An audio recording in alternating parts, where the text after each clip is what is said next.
Hi, I'm Rob Elias and I'm the Director of the Biocomposite Centre at Bangor University. I'm going to be talking a bit more about what biopolymers are, explaining some of the challenges and opportunities of using these materials, and talking about how they're going to be used in the future.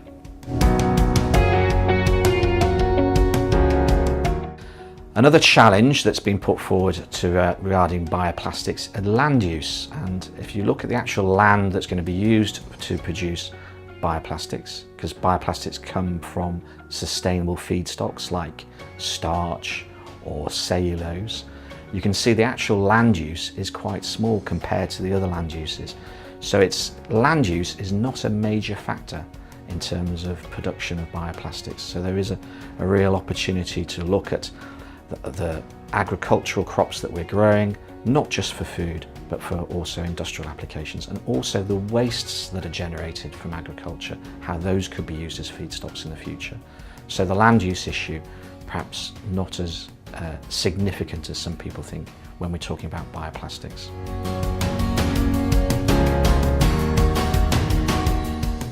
So a biopolymer or bioplastic is based on a renewable raw material. So the feedstock that we're using to make that polymer comes from something that can be grown.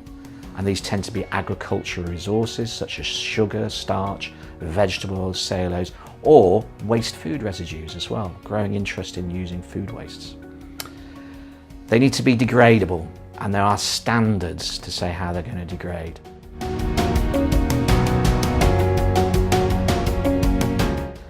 This is a really good summary. This graphic here shows you on that sort of cross you have bio-based, biodegradable, non-biodegradable and fossil fuel based.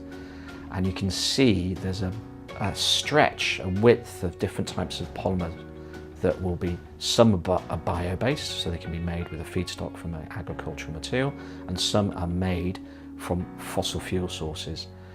And you can see the areas where I saw something that's truly bio-based are bio-based and biodegradable, and they're on the right-hand side of that cross there. So those are the bioplastics I mentioned, such as starch and PLA. The polyethylenes and polypropylenes, they can come from bio-based sources, but not be biodegradable, not degrade. So be careful when you're talking about different types of materials. How do they come from a sustainable resource or not? And that's a really good summary chart to use when you're looking at that.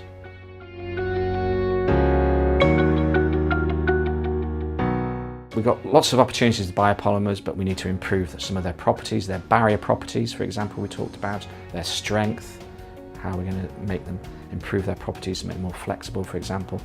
We need to have some new processing additives as well to give that extra functionality so that we can match all the performance of the different materials, and cost. We go back to cost is probably the biggest, and that's the big commercial barrier.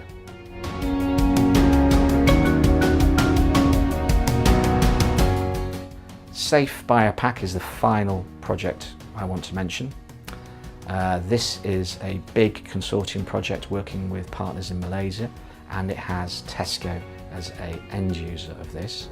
And we're working with Tesco's again, looking at bioplastics to make trays, and the interest there is to improve the barrier performance of the bioplastic, and also add in additives that will improve the antimicrobial performance of the packaging materials in the future.